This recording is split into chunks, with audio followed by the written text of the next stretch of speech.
Okay, so the next two manipulation modes we need to talk about are the reference and plane manipulation modes. And because they're actually very, very similar, we'll be dealing with them together.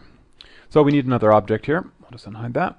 And what we're doing when we're using the reference or plane manipulation modes is we're referring to a different object's coordinate system for the manipulation of this object. So what I'll do is I switch into reference mode there.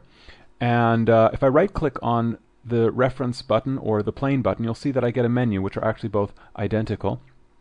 And what I can do is I can pick new reference. So I'll pick a new reference, that's for the object over there, and we'll see that in terms of transformation, that's not a whole lot has changed. However, if I go to rotation, you'll see that I'm now rotating around the green object. I am using the green object's coordinate system for the manipulation of the blue object.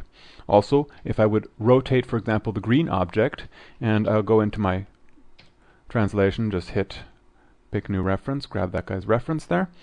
You'll see now that the axis system for the blue object has now aligned itself to the actual axis system for the green object. So it's great for manipulating objects in relation to each other. It's also fantastic for modeling operations because these manipulation modes, reference and plane, will also work on components or at a component level. So let's take, for example, a scaling operation. And you'll see that I still have this object selected as the reference object. So now when I scale, it's actually scaling towards the center point of the green model. Okay, so again, it will work on a component level. Another common example of where this would be useful is if I'm in a translation mode, for example.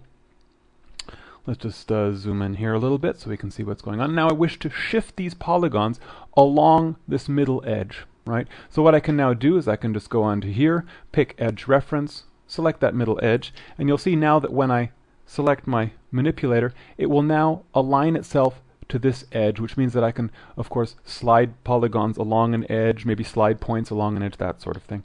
Very, very useful, again, for modeling. Now, one thing to point out, so I now go into my Explorer, under Data, Reference Planes, you'll see here a list of actual reference planes that's being used. And every time I create one, you will find it listed here with various things, for example, cell size, etc., etc., snap sizes and all that sort of thing. Now what that actually means is if I switch here to reference plane, what you'll see is it's creating an actual plane. And this is the main real difference between reference and plane, is that I'm getting a visual cue as to a grid aligned with the axis space. So if I change the cell spacing or maybe the snap sizing or the extents maybe, you'll see I can hereby manipulate the actual visual cue for the plane manipulation mode, thus snapping along this grid. So all in all, it's a very, very useful way of working. Now, one other thing to mention is if you're in the extended manipulator mode, and let's say, for example, reference, in the reference mode.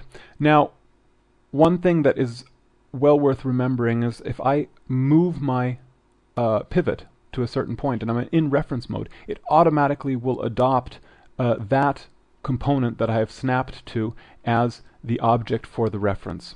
So, or as the component for the reference. So for example, if I'm on this point, it is now using the coordinate system for that point for my manipulation, and it automatically notices that because I've snapped to that, that's where it should take its reference from.